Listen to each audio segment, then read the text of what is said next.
Great. All right, cool. So we're just going to start off. We are based in so-called Vancouver, which is the traditional unceded and ancestral land of the Musqueam, Squamish, and Tsleil-Waututh nations and peoples. We want to say that we are beyond grateful to be on this land right now and have even a chance to help them in protecting these old growth trees. And we really want to acknowledge that we are doing this as much of an environmental reason as for the lands that we are taking and ruining, basically. So we're going to start here with the main principles and values of Save Old Growth. I'm just going to read off my phone because I don't know them fully by memory. So number one, engaging in civil resistance. So we transform the emotional space of the public and communicate the existential emergency we are in through mass disruption, arrest, and imprisonment, which basically means small groups disrupting the Trans-Canada Highway at multiple junctions 3 times a week until we win. Two, and as important as the first, is respecting Indigenous sovereignty. We give space for and respect Indigenous leadership and acknowledge their sovereignty over these lands. We understand that the logging of old growth forests in so-called Canada is part of the much bigger issue of colonialism and extractivism, and that Indigenous people have been leading this fight long before we began. And at Actions, we also look out for those at higher risk of violence from police and or the public and ensure that everyone in our group feels safe, respected, and empowered at all times. Number three is a non-violent discipline. We remain peaceful and calm when faced with violence and show our strength through our resilience and sacrifice rather than ineffective toxic language. Number four, being in service. We reflect on our level of commitment and recognize that this is a major task involving great risks. We are honest with ourselves and with each other about how much we are able to take on and follow through with what we commit to. But also don't take on too much. We don't want to burn anybody out. That's part of it. And then number five, respecting others. We speak to each other with respect and handle conflicts in a respectful manner. We listen to individuals who call us out and hold ourselves accountable for our words and actions and the impacts they may have. And we acknowledge that as individuals, we are always learning and may make mistakes. And when mistakes are made, we pause, acknowledge any harm caused, educate ourselves, and work to do better in the future. So those five are kind of what we're basing our behavior on, and basically this whole group. It's kind of what we're going with. I think Badger's going to take it away now with more why old growth is such a big deal and why we're willing to do what we're going to do to protect it. So go for it, Badger. Yeah, I've just put the principles and values. They're listed on our social media, but I'll just put a link to them there on our Instagram as well, just if anyone wants to kind of read through those or if you prefer to read through. So yeah, I'm gonna talk a little bit of kind of like the broader picture here. But I kind of first want to ask, like, I'm guessing if you're on this room, you're aware that we're in a climate emergency, but who here is mad or angry or upset that our government and the people in power are continuing to facilitate the logging of old growth trees and also facilitating the murder of our future generations? Yeah, there's lots of hands up, yeah, thumbs up and things like that. Or if you're mad now, wait until I finish talking and really spell it out. So you really are going to be. So I just want to start by saying this. Great emojis in the chat as well. This campaign is about ending all old growth logging in British Columbia. So, and a good analogy that we like to use is we have the blockades. All three of us coordinators on the call tonight have been to Fairy Creek, and the role is hugely important, and we like to call that the defense, and that's essential in protecting the trees and keeping them standing. What this campaign is the offense, where we're taking this issue and we're taking it into the streets and we're pushing for legislative change, which means we don't have to do this defending all the time. So just to kind of frame it, and yeah, we might refer to like specific blockades and stuff like that, but this is about all old growth logging in the province of British Columbia.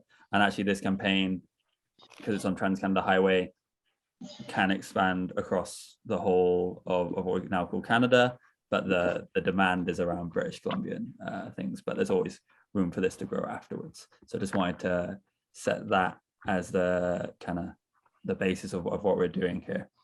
So again, if you're on this call, you're probably aware we're in a climate crisis, and you're probably aware about the situation with old growth. But you know, there's 2.7% of the old growth forests in British Columbia remaining, and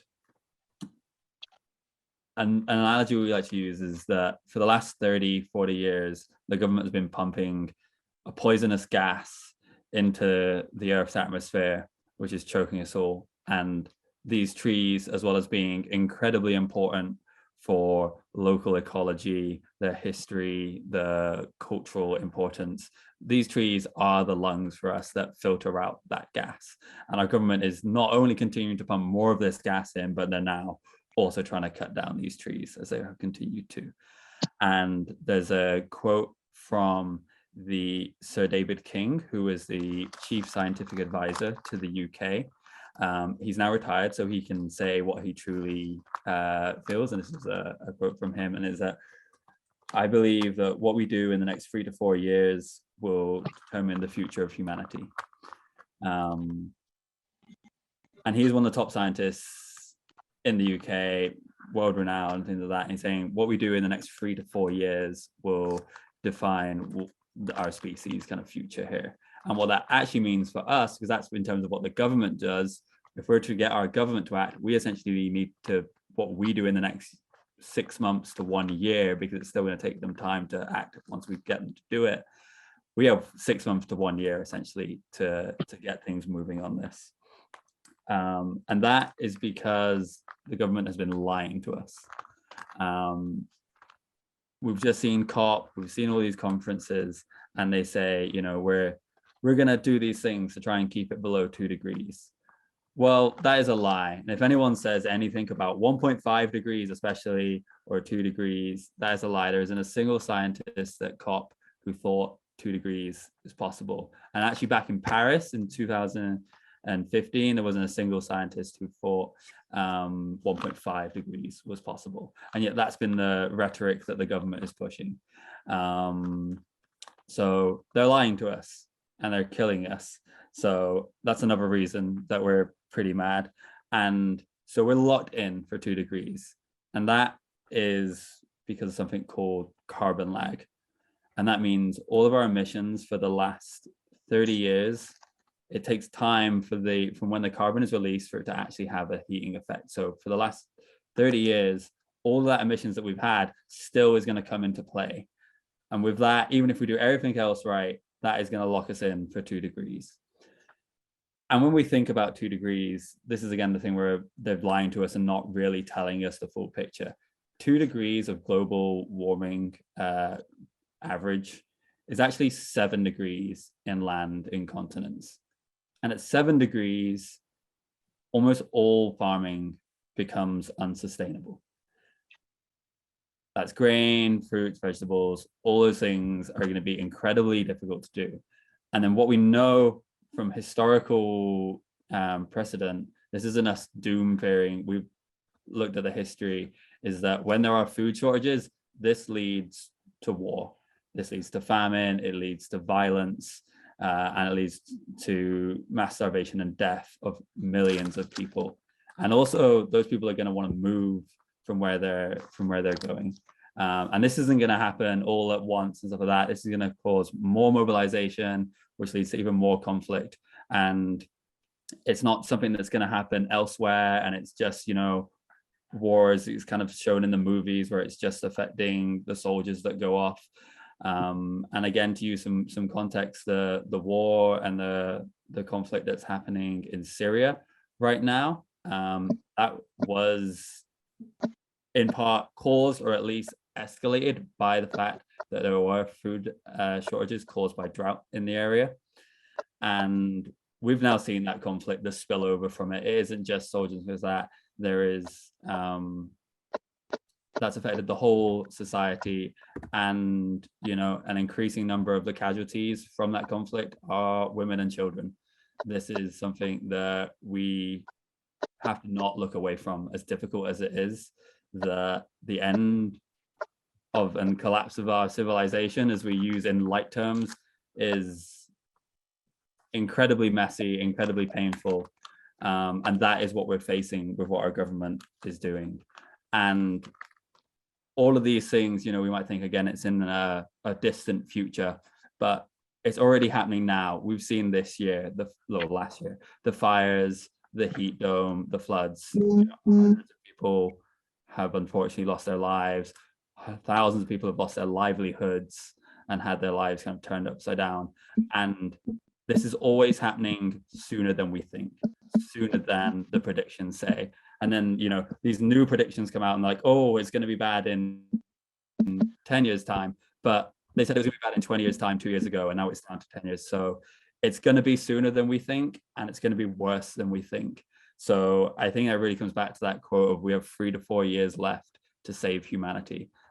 That is the situation that we're facing, and that is why we must do whatever it non-violently takes to get a win on this, and to really to save these trees is the first step, and many steps that we need to take to even have any chance of a livable future. And yeah, I'm gonna leave it there. I want to just give everyone, take 30 seconds. I've heard a lot of heavy stuff there, but just to kind of reflect on some of that stuff and internalize the gravity of this situation, that can sometimes get lost in the way it's presented in the media and from our government. And then Zain's gonna talk a little bit more about the campaign and where we're going with it. But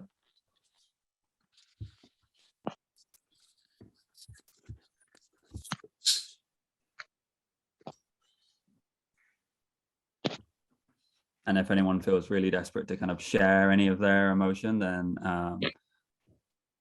this is a safe space to do it. And we can always, if you would like that, you can pause the recording for that. Hey, Badger, it's Cedar. Hey. I'm just wondering, if you say there's only 3 to 4 years left, how doing roadblocks would help. And, you know, I know we are supposed to be non-violent. It seems to feel very lame. Sorry. Because 3 to 4 years require a revolution. I mean, I'm just being frank here. Yeah. This revolution there's no such thing as a non-violent revolution. That's from my experience in Tiananmen. So you want change that's in 3 to 4 years in such drastic manner. It doesn't happen with roadblocks.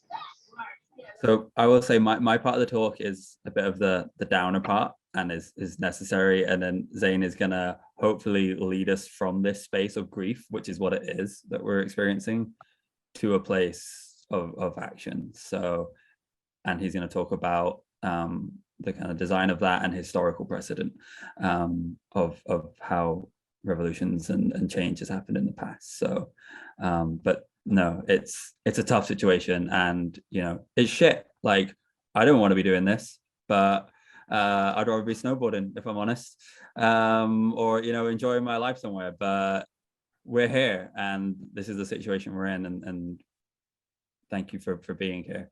I'm gonna pass it over to Zain now. Yeah, Olivia, you had your hand up? Did you wanted to ask something? No, I was just gonna say that Zain's gonna go fully into the history of why this specific type of non-violent civil disobedience works to change things, and why we've decided this is our strategy instead of anything violent or just regular like protesting sort of thing. Just want to Yeah. So I didn't really want to go into the numbers, but I guess like now I will, just to, because this has been brought up. If everyone could mute, that would be good. Yeah. So like in terms of like violence and non-violence, I'll just start by talking about that. This is a pretty much settled question in terms of the social science, because there's a lot of research that's gone into this. So there's this person called Erica Chenoweth, who's a researcher at Harvard, and she has done the main research on this, and it's very well respected around the world. And she basically looked at the past 100 years of revolutions that took place, and she compiled all the data, and she found out that if you're nonviolent, you have a 55% likelihood of success. And if you're violent, you have a 25% likelihood of success. And in the cases of the violent ones, even when you win, there's a 90% chance that it's going to degenerate into civil war or societal collapse or something like that. Whereas if it's nonviolent, then there's a decent chance that you can achieve a somewhat progressive outcome. And nonviolence is about there are many examples throughout history of how this works. And civil resistance, usually successful civil resistance, take the form of nonviolence in the global south. And this tends to happen on average every 4 to 7 years. So every 4 to 7 years, people in the global south go down to their city centers and they sit down, they block the roads. And within a few years, within 2 weeks, you're looking at structural change in the system. But I'm going to talk about that in detail about what that practically looks like.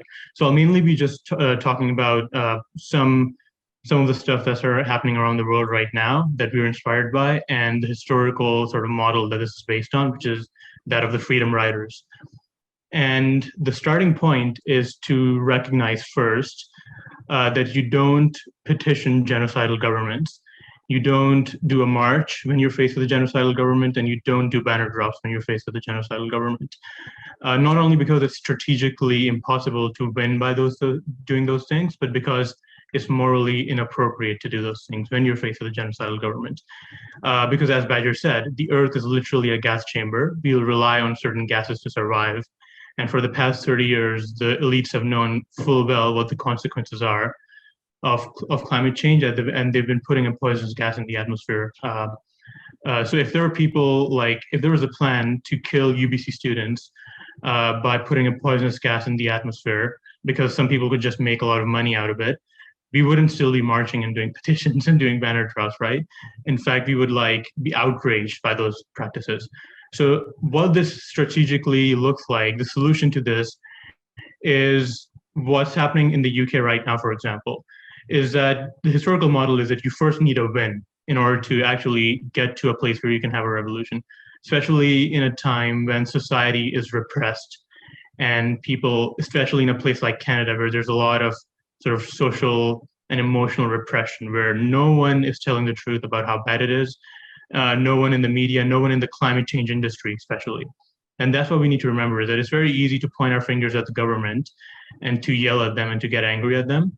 But the main thing we need to know and we need to challenge is the climate movement, because the climate movement at best does prefigurative actions where you do bad things to bad people that don't wake up the public. And at worst, it does petitions and marches, which are objectively beyond useless at this point in human history.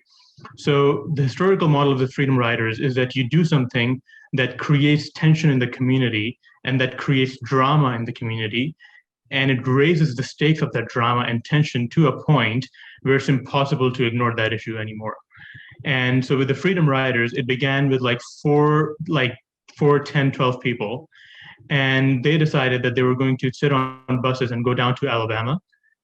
So the place where they knew they would face violence and they knew they would be hurt physically and they would end up in hospital and even die possibly. So they picked that place specifically, and you can see the recordings of the trainings where they were talking about how do we provoke violence, how do we expose the violence of the state. So it began with 4 people. It was unpopular within the civil rights movement. So note again, they didn't do a long consultation process with the mainstream civil rights movement. They decided that they were going to do whatever it nonviolently takes. And they got on buses, they went down to Alabama, and it began with 4 people. Their bus got caught, it was set on fire, and the ambulance drivers hated them so much they didn't want to take them to the hospital. And they were thrown in prison for 3 weeks. And then 3 days later, 24 people came down. Notice, again, within 3 days. So it's about being fast. And what we know is that if it doesn't happen within 3 to 6 months, it probably won't happen. So the goal of this campaign is to make it happen within 3 to 6 months, because otherwise it's probably not going to happen, because it gets bureaucratized and purist, and then no one does anything. So with the Freedom Riders movement, they did it within 5 months. So 4 people came down, went to prison. 24 people came down, went to prison. Within 2 months, you had 200 people that went to prison. And then 5 months later, you had 430 people in prison. And by the time there were 400, 410 people, 420 people, no one cared. They were called terrorists. No one cared. But the sort of drama kept on being raised again and again and again as more people risked imprisonment. By the time 430 people were in prison, the government had to issue legislation to desegregate interstate busing. So notice, like, they had a very small, minor demand that many people in the movement said that it was even pathetic that they had such a minor demand. It was like the desegregation of interstate busing.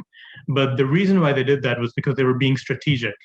They wanted to be strategic and get a win, because that's what was needed to actually galvanize the movement into achieving like big changes. No one thought that ending interstate busing segregation will end racism in the United States, right? It was about getting a win, and they got that win. And they based it on a concrete historical example of what happened in India. Because when Gandhi first went to India, his initial demand, the very first thing he did was he got a few workers together to go on a strike, and their demand was something like that was very minor. It was a very minor demand. All the sort of radical, wised up activists and the socialists were like, "Oh, this is such a pathetic demand. It's like, what's the point of doing this?" But he did it because he was smart, right? And it was a very minor demand. They won, and then everyone knew who Gandhi was. And then 4 years later, they took down the British. So that's how change takes place, right? It takes place in iterations. You do a first iteration where you get a win, because the climate movement notice for the past 30 years doesn't have a win. And that's extremely annoying and disappointing that we've been doing this for 30 years and we don't have a single win that we can attribute to ourselves. So the point of this campaign is to get a win and to raise drama in the community to a point that no one can ignore it anymore. And we've seen this happening in two cases specifically presently around the world, in Europe specifically.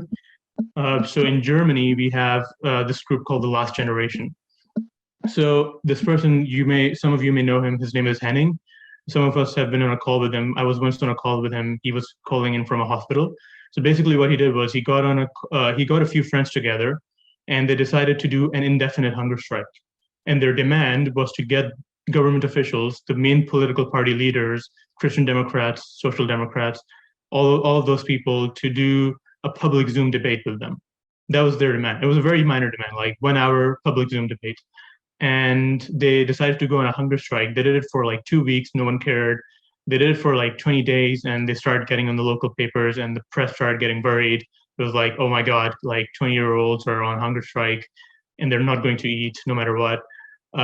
And then by day 28, the leaders of the political parties got in touch with them and said, all right, fine, we will do a private debate with you guys after the election. And notice what they did at this point. They said, no, our demand is to do a public Zoom debate. And now we're going to stop drinking. And once they said that, 4 hours later, the leader of the Social Democrats, the future Chancellor of Germany, by the way, that's who he is. And he got back to them saying, all right, fine, we'll do a public debate with you after the election. So notice, like, they didn't stop after 7 days, after 14 days, after 20 days. They went for as long as they had to until they got a win.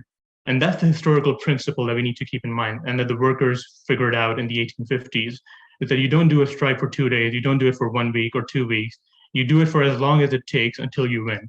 If the Freedom Riders had stopped at 100 people in prison, that would have been like, whoa, we got 100 people in prison. If this doesn't work, then there's no point, we should stop.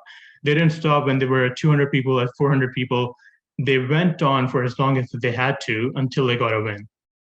And the same with the German hunger strikers. And with Insulate Britain, it began with like 80 people who decided to organize in what we call block teams of like 10 people in each block team. So basically like a military structure, where they were demanding the insulation of all housing in the UK. So again, like a very minor demand. Everyone thought it was pathetic and everyone laughed at it.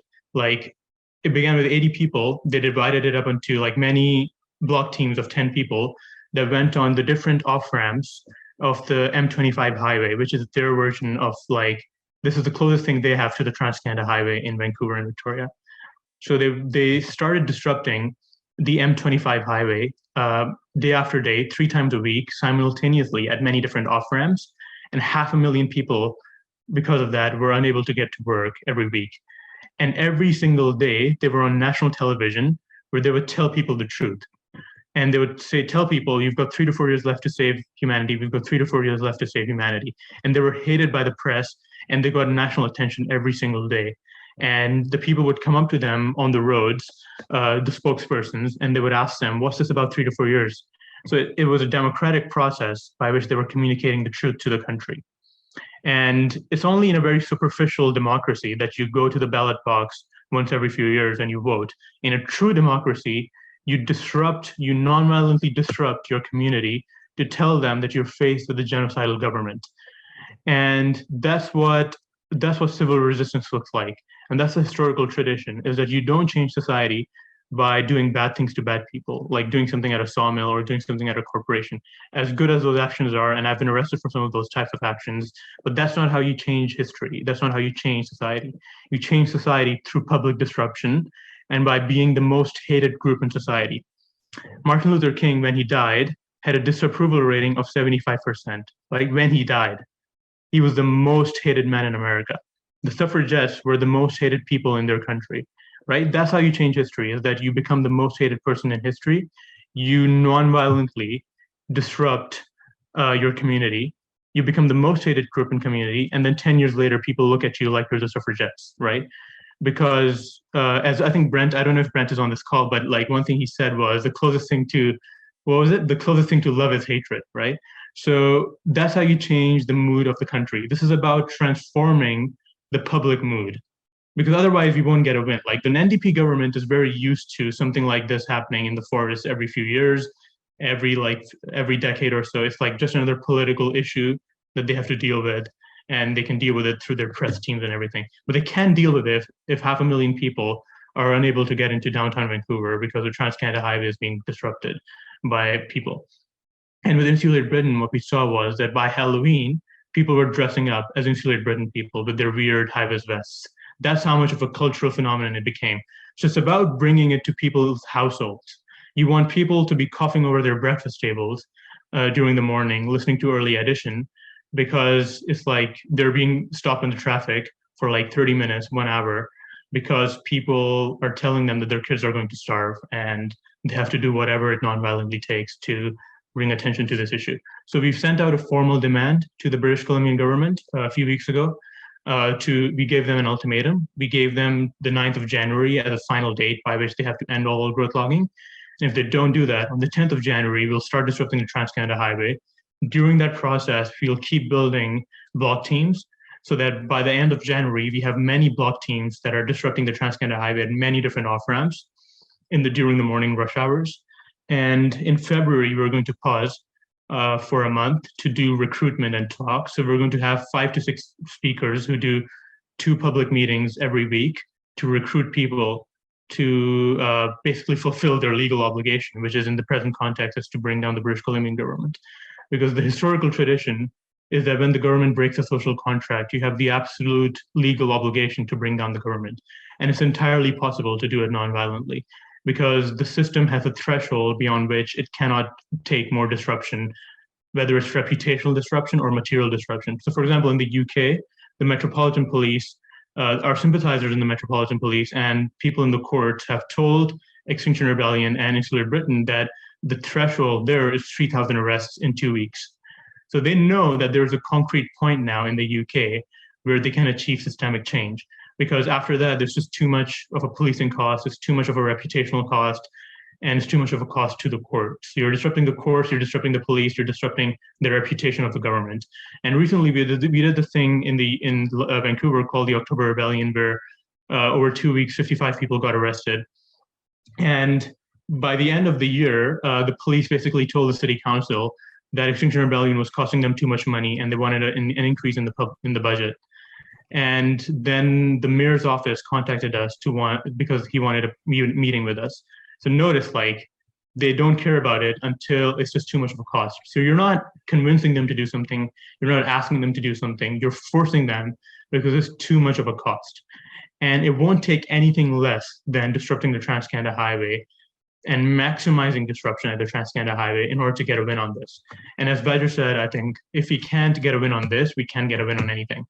And that was the Freedom Riders model, and that was the Insulated Britain model, is that if we can get insulation, which is in the Conservative Party's manifesto, and it's the biggest no-brainer, then we can't get a win on anything. And if you can't get a win on desegregation of interstate busing, which is such a minor demand, then we can't get a win on anything.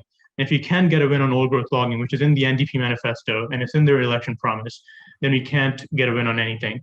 So we need to go all out on this, and we need to do whatever it non-violently takes to win on this. On the 15th of February, like, I'll be going to prison, so for 2 weeks, and then like we're starting a process of people sort of going to prison and then coming out and proselytizing and telling people that it's not the end of the world. Like, it's not like Egypt where you go to prison and you get your fingernails pulled out, right? It's a Canadian prison. So it's going to be like, it's going to be fine. People are going to watch movies, you're going to write some stuff, you're going to meditate. The way to look at prison in the present moment is that it's a mandatory state-sponsored meditation retreat, okay? Because that's what it is in Canada, right? It's not Egypt, it's not like Sudan, it's not India. Like, it's not a big deal. And people do it in the global south all the time because they've got nothing to lose. And because the thing to know here is that we can't afford to not risk that. We can't afford to lose, because if we risk what's coming down the road, then we're looking at something that's 1,000 times worse than being in prison for a week. And what we're looking at is the rape, slaughter, and starvation of millions of people, because that's what societal collapse looks like. And if you just get arrested once, you're probably just looking at like 20 hours of community service. If you get arrested twice, it's a little more than that. In order to go to prison, you probably need to get arrested like 4 or 5 times.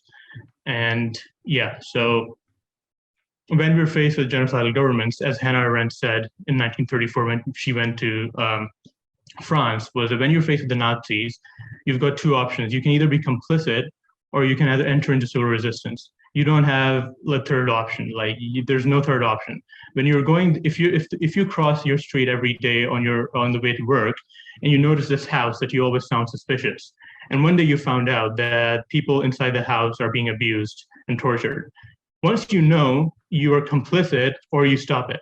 So you have an option to break down the door and to save the people, or you have an option to be complicit in what's going on.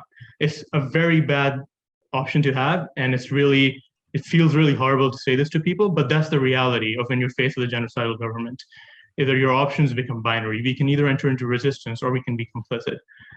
So yeah, I'll just leave it at that. And near the end of the meeting, we'll talk a little bit about the specifics of what this looks like and what the concrete next step is, which is we're having a meetup for the different block teams on the 8th. So we'll give you the details on that.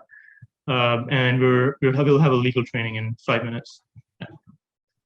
Yeah, I'll hand it over to Olivia if there's anything to add. Yeah, we were just gonna quickly send a few videos in the chat from Insulet Britain and what's going on in the UK right now, like Zane mentioned. We're not gonna screen share it because it lags like crazy when you try to do that with Zoom.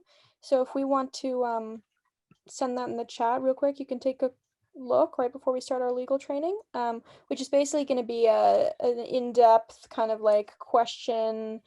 Our legal representative will speak about like what's most likely to happen with getting arrested with this movement and what's you're going to be looking at the Trans-Canada Highway and what's happened in the past, and then open it up for some questions for anybody who's wondering about that.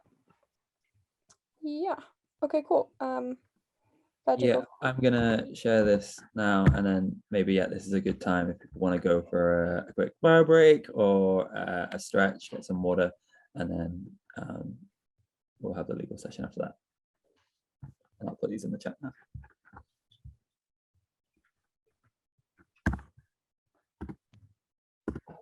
The first one I'm going to share is of the group. It's not on the M25, but it's on a road outside.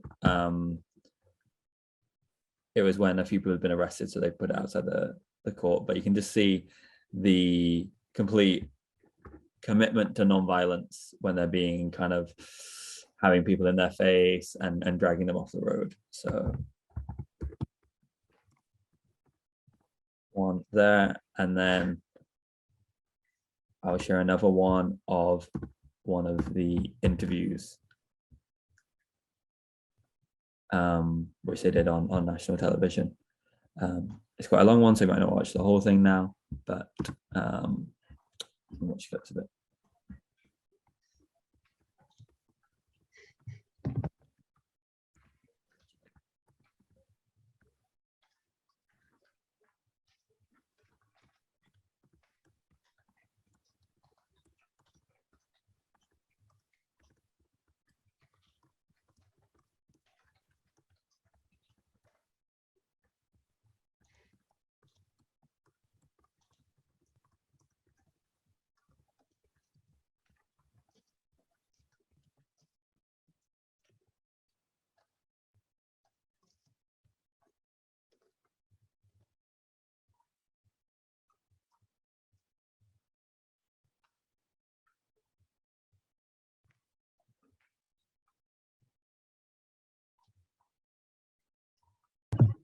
Is Vic on the call yet?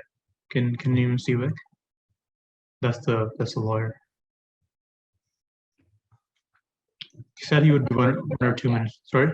I don't think he's here just yet. Okay, yeah, he said he would be 1 or 2 minutes late.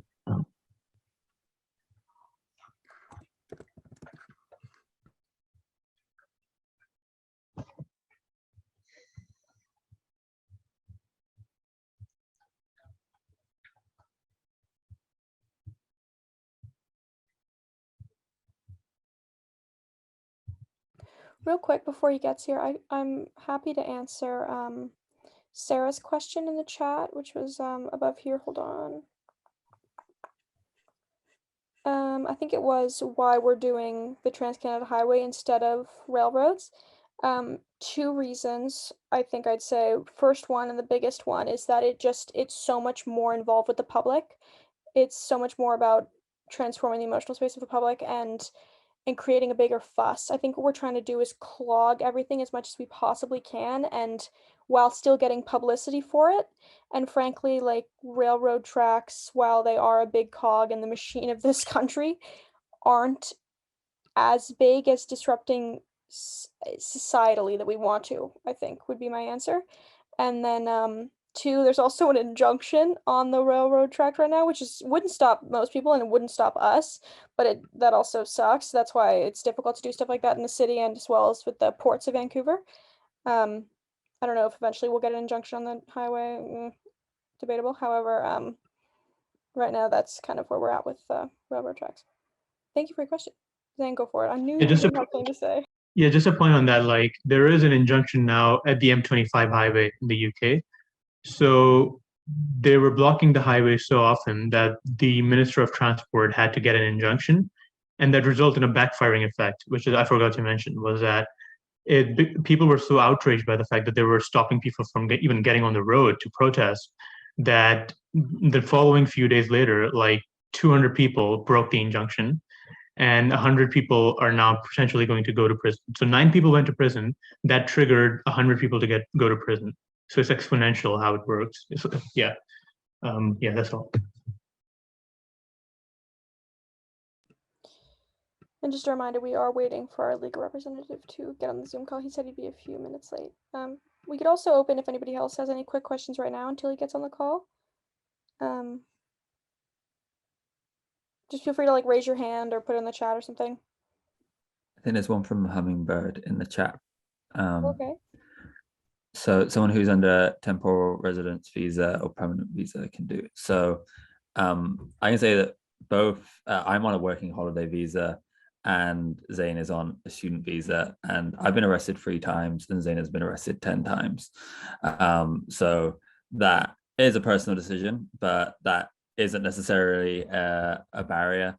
And we are going to go into a bit more detail on the different roles and responsibilities. And there are, if you're completely set against it, then there are a few roles which are more kind of non-arrestable, but there is always a risk. And we're going to have the legal session now as well, like at one of these actions that, you are doing civil resistance. So there is always a risk of that, but there are some which are less inherent risk for that as well. So yeah, thanks for that question. Yeah, it's a personal situation for each person, but okay. And I think Andy and Sarah.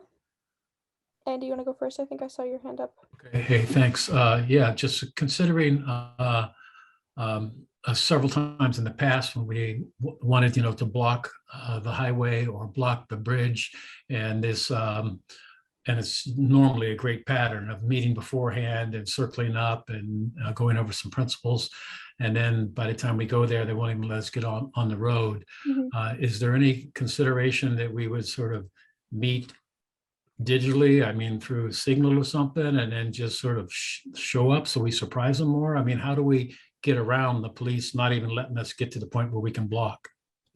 Yeah, absolutely. I think Zane's going to want to jump in here in a sec, but I will say that the police will not know the specific locations that we will be taking beforehand. Only people who are committed to being at those locations with the block teams will know. So it'll be kind of a complete surprise to them, frankly. And then, yeah, we don't necessarily plan on like grouping up on the sidewalk for like 15 minutes beforehand and then going on. There will definitely be meetups before with the people leading the block teams, whether that's just like on Signal or, you know, Zoom meeting or just beforehand at a cafe. There will definitely be a briefing period beforehand, however, not anywhere near the location. We're being very careful with not being stopped before we're able to get there.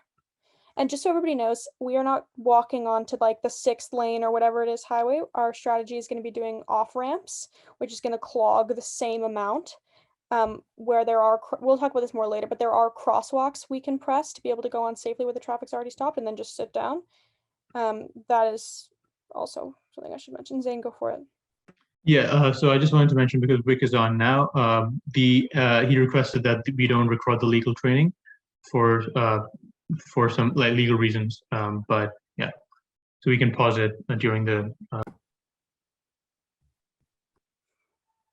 Okay, cool. So basically what I said before is that we're going to start right now with our organizational structure and our basic plan. So everybody's going to fit into the main machine that is Disabled Growth. So basically what we're going to be doing is we're going to be taking the off ramps of the Trans-Canada Highway 3 times a week with different groups, if we can get enough people to do that in the beginning. Our main actual time frame for this is doing basically a soft opening in January and having a smaller capacity than we would hope for normally to start out with, due to the fact that there's going to be an international movement of civil disobedience and blockades like this happening in March. So we're going to do our soft opening in January, pause in February for outreach and more getting more involvement and really like locking down our coordination team and getting more people involved, and then starting up again in March, hopefully much bigger after we get some publicity. So January is just going to be a 1 month kind of soft opening, like I said, and then March is going to be the big time for action. But that doesn't negate the fact that we'd still need people for January, and we'd like to have more people than what we already have right now, even though we do have some block teams prepared. So basically, yeah, off ramps. The reason why we chose this is because it's way easier than trying to get like 10 people to take all these lanes of a massive highway, when instead it's very easy to have people on the sidewalk walk up in plain normal clothing, press the the crosswalk sign, have all the traffic stop, legally they're there to stop, to let you cross pedestrians right away, whatever. Then when you get in the middle of the road, put on a high-vis vest that will provide for you and just sit down the road. And the cars are already stopped at that point. So we're not asking people to run into oncoming traffic or anything like that. We're trying to be as safe as possible, while also, if you block an off ramp, you basically clog the whole highway as if you had walked on it anyway. Like a small choke point takes out all the highway. If a bunch of cars can't merge, a bunch of people just won't be able to get off. And we plan on doing that in the morning as well, just keep that in mind for rush hour. And the locations of that and which direction the cars will be headed or whatever will be obviously disclosed later upon people's more like involvement within what we're doing. So basically we have main roles in the organizational structure that I want to touch on real quick about how we're going to be keeping people organized and safe and fully protected within each what we're calling block teams, which are people that are going to be actually on the road itself. I have a document. I'm not sure if Badger wants to put that in the chat now. I'm just going to go relatively quickly through each role because we don't want to like drone on each very specific what you'd need to do if you were this role type thing. Basically, we've decided to do it in a very fun way that involves bees. And last time we did one of these talks, everybody started spamming the chat with bee puns, which was amazing. Anyway, so basically regular just block team members that are not doing anything, we're calling them bees. And then obviously there's different roles like queen bees and stuff like that, so I will go into that right now.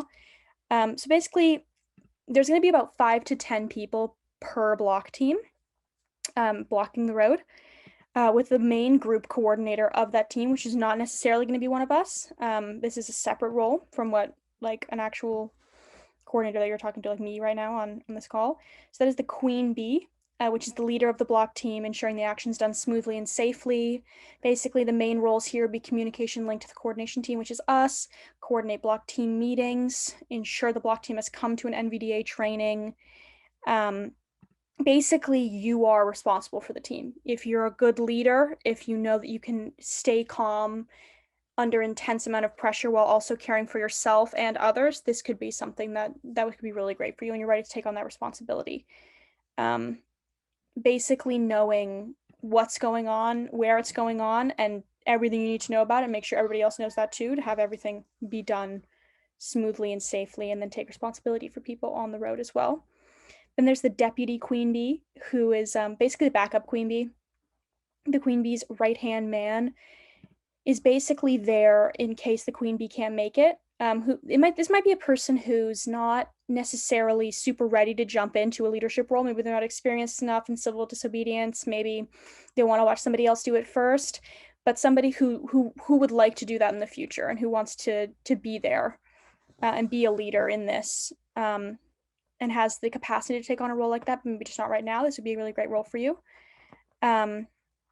Support bee. This is our arrest support person. This is our one of our non-arrestable positions. For those of you who may not be able to do that for many reasons, could be a great role for you. While it is quite a bit of work, I found it to be pretty fun. I haven't done like the super intense like labor of arrest support, but I've helped some people out, and it's been really nice. So basically, you're a main support person on the ground. This is a vital role. This is like as important as the queen bee. Everybody's taken care of before and after, during the arrest process. You'll be good at this if you're the mom friend, or the dad friend, or the parent friend, or, you know, parents, kids. Anyway, basically ensuring that you have all the necessary information of your block team, everybody's legal name and phone number. You know, supplying a good bee joke when you've gotten out of prison, making sure that you have everybody's like keys and phone, and extra high-vis vests. Basically, you are looking out for everybody when it comes to what the police are doing, and really keeping an eye on making sure everybody's safe, and then being outside of the jail when people come out to give rides or, you know, some snacks. It's actually really nice to be able to help people who've just gone through that. I know that I've been on receiving ends, like I've been coming out of the jail, and I've been the person outside of the jail, and, you know, it's really necessary. And then, yeah, just bees are the people who, your main responsibility if you're just a bee is to be at the trainings. Oh God, be at everything on time. I keep saying bee, and I can tell when I say it. Anyway, basically just sit down on the road, you know, get dragged around a little, get arrested, do it again. Legal bee is another potentially non-arrestable position, or legal observer, which is really important. And, you know, make sure you have a recording advice, a pen and paper. You're basically our legal witness on the ground, making sure that everybody's taken care of and is super safe, taking notes as a professional witness, sending all info to our media coordinator here, which is just like one of us, and we're all doing everything. Basically recording the entire action if you can, focused on the actions of block team members, police, and drivers or pedestrians. Just anything that's like, oh, that's a lawsuit. Just make sure you know that that's going on. Media B is our media person, basically our reporting journalist on the ground. You need to have a keen eye for a good photo and video opportunities for like social media, like what's going to look good, what's important to also show people. Basically focus on reporting what's going on at the action. Like people who are not there need to know. You know, this is also potentially non-arrestable position because you will have a lot of footage and equipment on you. You don't necessarily want that seized. And, you know, sometimes recording pre and post action testimonials is important. You know, if you're good with a camera, this could be really great. We'd love that. And then other roles to think about as well are police liaison, talking to the police.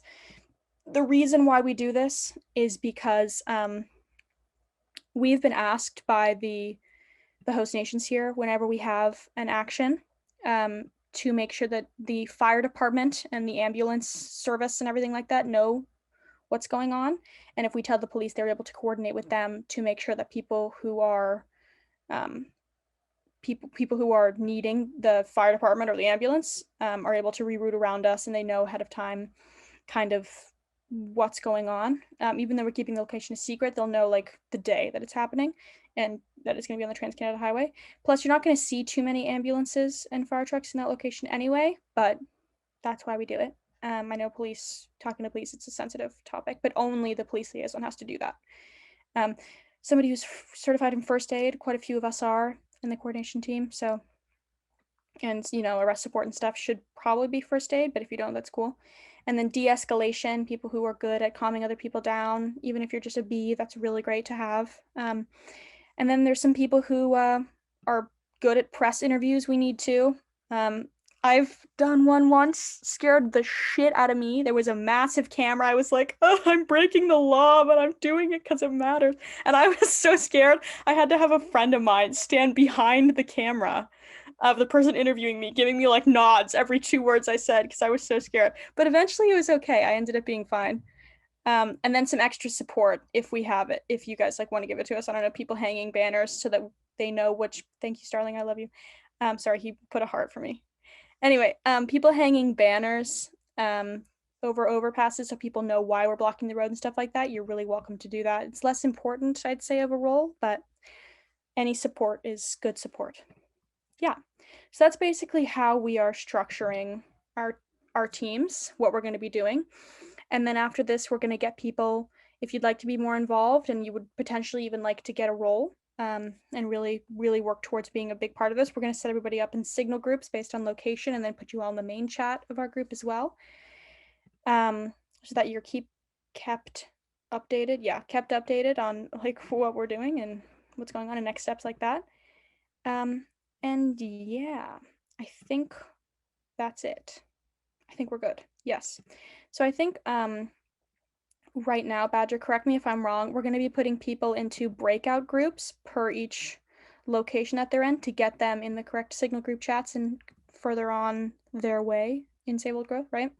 Yeah, we're gonna go into that in just a moment. But yeah, I put the roles thing in the chat so people can kind of have a review of that. And just in terms of next steps after this, so like kind of step one is to come to one of these come to a talk and then come to a training. This has kind of been a hybrid of that, so you've already done the first 2 steps, which is great. Usually at this point in the training, we would go into more, if it was in person, role plays of actually kind of seeing what it feels like to be dragged off a road. In the classroom, we would kind of run out through different scenarios of a driver coming up and trying pleading with you or things like that. But unfortunately, we can't do that. I would say, please definitely watch that Insulate Britain video that I shared. I'll share the link again further on. But that is really important. And again, just re-emphasizing like the non-violence isn't like incredibly essential for everyone's safety. And also just for the whole movement. If one person does that, it undermines the whole thing and we lose. Olivia, just want to touch on. Yeah, I was just going to say that for those who are really interested, we are having a meeting with people that are like committed to this basically on January 8th, sorry, this is the 5th, on the 8th in a friend of ours backyard. The location can be given out upon anybody asking us. And if people from this talk are going to come to that and want to get more involved, I'd be happy to grab your shirt and drag you around. And we'd be happy to do some role play like that. If that would make anybody more comfortable, that would be something we could totally do, for sure. So yeah, so that's the thing for Vancouver. And next steps, if you haven't already emailed us, is to send us an email to an email which I'm going to put in the chat with the following details. So we need your name, your number, what city and town you're in, and how many times you're willing to be an arrestable actions. This is like some initial thing just so we can start to group you. From there, we will connect you into signal groups with your block team, so people who are in that area. And then before you do any action as well, you're going to meet with your block team. It's really essential that you know who these people are, that you trust, that everyone's going to stay non-violent, that everyone understands the roles. And we're also going to be like, the coordination team is going to be there to, even if it's virtually, to answer any questions you have, go through those roles in a little more detail, just to make sure, like, before anyone goes into an action, that everyone is like fully prepared, feeling good.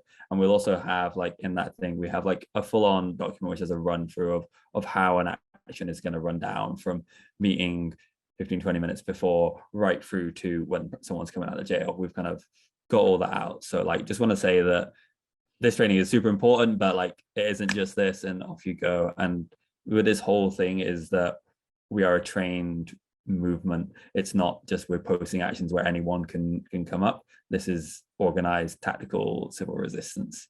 So when we have people saying like, hey, like I want to come on this date, it's like, no, you need to come through this process. And that's really important for keeping each other safe and so that we're effective.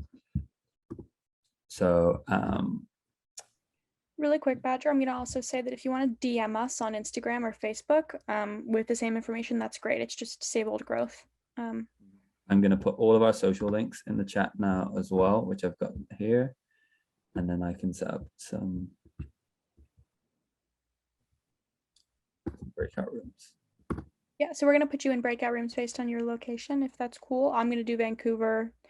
Zane is going to do Victoria, and then Badger's going to do Can I ask a quick question before we go into the breakout rooms? Sure. The issue of people wanting to join into an action who have not had training. How do we deal with that? Do you have any experience with that or pointers? Go ahead, Badger. And well, it's like no one's going to know the timing and the location of those apart from the block groups. So we're not going to be publicly advertising. And this is one, so the police don't know ahead of time where we're going to be. And then obviously people can might come across it. And there's not much we can do about that. You know, we're doing public actions, but yeah, they're not going to be posted publicly, and it is just going to be each block team is going to know where and when they're meeting. Yeah, I'm just thinking of the locally here in Victoria, the unlikely scenario where somebody who hasn't had the training really wants to join in and get arrested. Give them another role, I think would be the best thing, wouldn't it? Initially, yes. But really we want to be pushing people to have come through this process, because it's really important everyone's on the same page. And yeah, your block team is going to be like a tight group where you all know each other. Yeah. I'm also sorry, did someone else have their hand up for a question?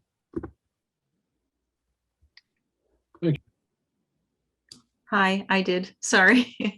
Hi, my name is Ivana. At Fairy Creek, I was known as Descending Moon. And I was there about 6 times. And yeah, I think it is really important for the training, because when I showed up to Fairy Creek, I had no training and I didn't know what was going on. And it really took me 3 or 4 times to kind of figure out what the organization, you know, how it worked, and for it to kind of make sense. And so, yeah, I think obviously it's incredibly important. But my question was just for those of us who aren't sure yet. I'm kind of in the bad books of my boss at this point, because we're doing action at work where we're trying to kind of challenge. So for those of us that don't know if we should be arrested at this point, just because of our job situations, and if we find out that, yes, we can, I'm sure that, like, is it okay then to switch roles or to kind of move into different roles? Just will there be that possibility? Because I don't know if I can be arrested now, but a month from now, once I talk to my union rep, if they say you're safe, then I would like to be. So is there that kind of movement available? Oh, absolutely. Yeah, for sure.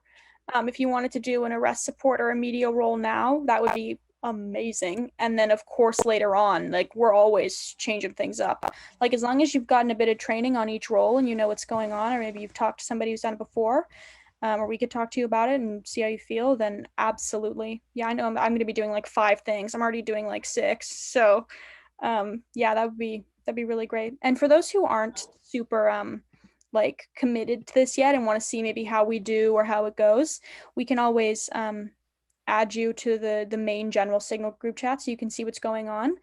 Yeah, the Save Old Growth general chat, great. And also continue monitoring us on our social media, and then you have our email in the chat and our social medias and stuff, and we are always open to new people. It's never going to be closed or anything like that if you need to think on it or wait till March. But we're really hoping for people January, and January is the time to start this and to grow this. So if you are available now, that's really what we want. Does anybody have any more questions? Oh, Eartha, go ahead. Hi, yeah, I live an hour north of Nanaimo on Denman Island, and I'm willing to organize some mid-island actions either in Nanaimo or Courtney. But I'm noticing that people are just focusing in on Vancouver and Victoria. Any suggestions on what to do?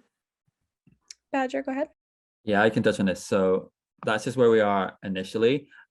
We actually do have quite a few people from around Nanaimo and Duncan area who are also getting interested. So what we're kind of planning on doing is, like, initially we're going to pool all those resources kind of somewhere around Victoria, but then once we have enough for that to be 2 separate groups, then we kind of do a sprouting, and it'll be more convenient. So then we'll have enough people in Victoria to run one, or at least one. Maybe we'll even be able to have 2 Victoria groups, and then we can have a Nanaimo Duncan one, and then who knows, further down the line, if that gets like bigger again, we could have a specific Duncan one and a specific Nanaimo one. And again, the same is going to be happening here in Vancouver. We're going to have like Van 1, Van 2, Van 3. Each block team will have then its own queen bee, its own kind of roles for all of those things, and become its kind of self-operating unit. It's just for now, just from the people who have been involved. So, and what we're going to do now, like when I say about the breakout rooms, we're going to make one for Vancouver and kind of surrounding area. We're going to make one for Victoria and Vancouver Island. And then we're going to make another one for everywhere else across BC and everywhere else Canada and the world. And then this is a chance for you to kind of connect and, again, kind of see the other people who are in your space. Because, again, it's really important that we're connected and we're working together as a united kind of front on this. So hope that answered that. But yeah, thank you so much as well for wanting to take that. It's awesome.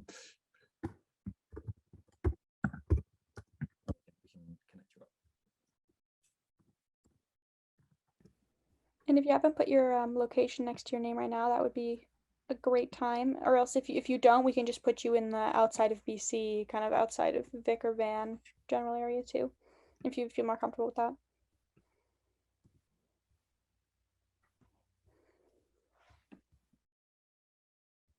Reverence has their hand up, and then I'm ready to create the breakout rooms. Okay, great. Go ahead, Reverence. Thanks. I'm questioning. I don't have signal and I don't have a cell phone. And I've dealt with this problem before. I know this problem. It's a problem I deal with in this activism world now, that signal is so strong. Telegram did not make the cut. Signal is the cut. What happens to people like me that can't constantly get in there and see what's going on the Signal chat, that wants to be highly involved? Absolutely. Do you have a computer that's able to download different applications? I do, but I've tried that and I had to use a friend's cell phone, which was so gracious that they gave me that space, because you can only have a cell phone to do it, but then it takes space on their phone. And they tell you the amount of messages that happen and the amount of data it takes. No one wants to do that for me anymore. So, Okay. which is fair enough to everybody out there. I understand, but yeah, so exactly. So, you know, it's what happens to us? I have an idea. Let's say you were to join a block team. Besides that, if you wanted to stay really involved, I guess the only thing you could do besides the Signal group chats for more secure stuff would be the Instagram. However, once you were placed in a block team, we can always correspond with you via Instagram DM if that's easier, or email. Would then be, or like Facebook DM or anything like that, would be then to have your queen bee contact you via text or call without super secure information, then maybe meet you places for like coffee to give you locations or something like that, if we were going to be really like secure about information over phone that's not encrypted or anything like that. But it is possible. Like your queen bee can totally take initiative to contact you in other ways if you want to be involved in that way. I think, yeah. Okay, cool. Breakout rooms it is. Okay, yeah, we want to be conscious of time, so we'll probably just do like 10 to 12 minutes in here, just a chance for you to connect, ask some questions. So what I'm going to do is open the rooms now, and you can choose to join the room for where you are. If you're struggling to do that because you're on a mobile or you have technical issues, then just tell me, like message in the chat which room you want to be in, and I can assign people as well. And then yeah, Zane and Olivia, if you want to go into your subsequent rooms, and then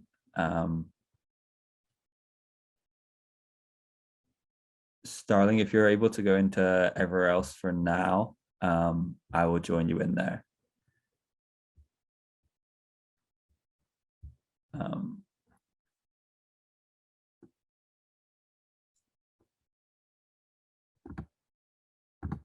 If you have your name and your thing, I'm just gonna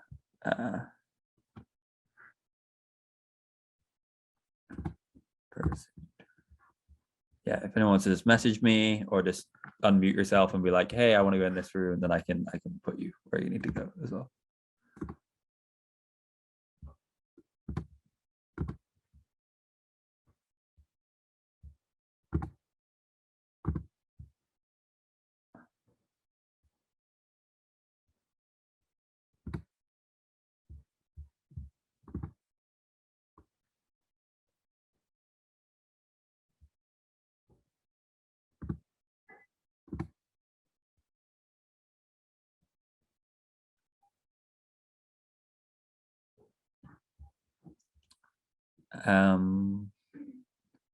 Louise, where are you? Sorry, you're on the island, right? I'm in Victoria.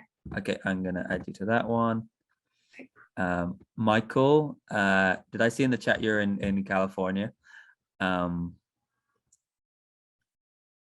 which case I'll assign you to everywhere else. Jennifer, Hans, and Doris, if you want to unmute yourself and just say where you are, then I can assign you to a room. And there are, even if you're outside the country, there's ways you can support with social media. We have a PayPal as well. And just, yeah, lots of logistical stuff that we're doing as a coordination team. So even if you're not here, there's still definitely lots of things to be done.